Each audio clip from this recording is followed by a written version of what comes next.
অবশ্যই আমরা সেই জন্য ঘটনাটা নিশ্চিত আমরা তাদের আগে আমরা জানিয়ে দেবো এবং সেটা মাইকের মাধ্যমে আমরা প্রচার করব।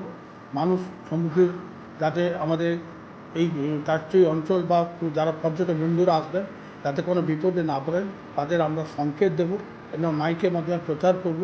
তাদের আরও আমরা বেশি অ্যাওয়ারনেস করার ব্যবস্থা করব যাতে সমুদ্রে মানে বেশি সমুদ্রে না নামে এবং বিশেষ করে আমাদের মহানা ফিশারম্যান ফিশারের যে ট্রলারগুলো সংখ্যক ট্রলারগুলো যাতে সমুদ্রে পানি না দেয় তার ব্যবস্থা আমরা করবো সেই সংকেত করি যাতে সেগুলোকে আমরা জলে নামতে না বলব এবং আমাদের প্রাকৃতিক দুর্যোগ হলে মানুষ খুবই বিশেষ করে পর্যটক বন্ধুরা বিভিন্ন প্রচুর পরিমাণে এখন আসছেন তাদেরও সুরক্ষিত করার জন্য আমরা ব্যবস্থা করি।